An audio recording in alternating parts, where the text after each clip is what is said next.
Wrong route లో driving చేస్తే పోలీసులు ఫైన్ వేస్తారు. నో పార్కింగ్ లో పార్కింగ్ చేస్తే పోలీసులు ఫైన్ వేస్తారు.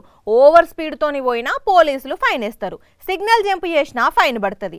అయితే ఇట్లా ఫైన్లు పడుతున్నా ఆ కారు ఓనరు చూసుకోలేదో అనుకోండ్రి, ఒకవేళ చూసుకున్నా కట్టలేదే అనుకోండ్రి, ఆ తర్వాత ఎప్పుడన్నా పోలీసులకు దొరికితే ఎట్లుంటది? ఎట్లుంటది కథ? ఇగో ఇట్లుంటది.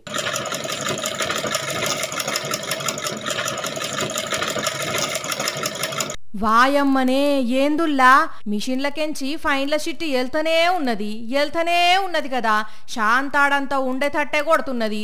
ఓ పోలీసార్లు ఒక్కసారి ఈ షిట్టిని అటొగలు ఇటొగలు పట్టుకొని ఎంత పొడుగున్నదో చూపియుండ్రి జరా. వామ్మో 2 మీటర్ల కంటే ఎక్కువ పొడిగే ఉండేటట్టున్నది కదా నుల్లా. ఓ పెద్ద ఉమ్మడి కుటుంబాలకు సమాను షిట్టి రాసిన ఇంత పెద్దగా ఉండదు కావచ్చు.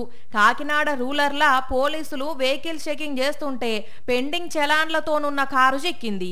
ఇక మిషన్ తీసి నెంబర్ కొడితే గిర్ర తిరుక్కుంటా 19 చలాన్లు బయటకు వచ్చినాయి. పోలీసులే దెబ్బకు షాక్ అయినరట. ఇంతకు ఎంత ఫైన్ పడ్డది సారు మరి? వాహనదారుడి యొక్క 19 చలనాలను వెరిఫై చేసుకుని మొత్తం 19 చలనాలకి 19,630 రూపాయల చలనాలు పెండింగ్ లో ఉన్నాయి. మరి మొత్తం కట్టిండ్రా లేదా? ఆ చలనాలన్నింటిలో కూడా 10 చలనాలు అంటే 10,300 రూపాయల చలనాలన్నింటిని కూడా కట్టించడం జరిగింది. 10,000 కట్టిండా? సరే గాని ఇంతకు అన్ని చలాన్లు దేనికి పడ్డాయి సారు? ఆ చలనాలన్నీ కూడా రాంగ్ పార్కింగ్ చలనాలు. అంటే రోజు ఈయన రాంగ్ పార్కింగే చేస్తాడు కావచ్చు, కానీ కార్లు బైకులు నడిపే పబ్లిక్ కు ట్రాఫిక్ రూల్స్ పాటించుండ్రి, ఫైన్లు పడకుండా చూసుకోండ్రి. ఎందుకైతే అందుకాయే మీ బండ్లకేమన్నా ఫైన్లు ఉన్నాయేమో అప్పుడప్పుడు చూసుకుంటూ ఉండుండ్రి. ఏమన్నుంటే కట్టుకోండ్రి, లేకుంటే మీ బండ్లకు కూడా ఇంత పొడుగు ఫైన్ల షిట్ వెళ్తదేమో ఆలోచించుకోండ్రి. సరేనా?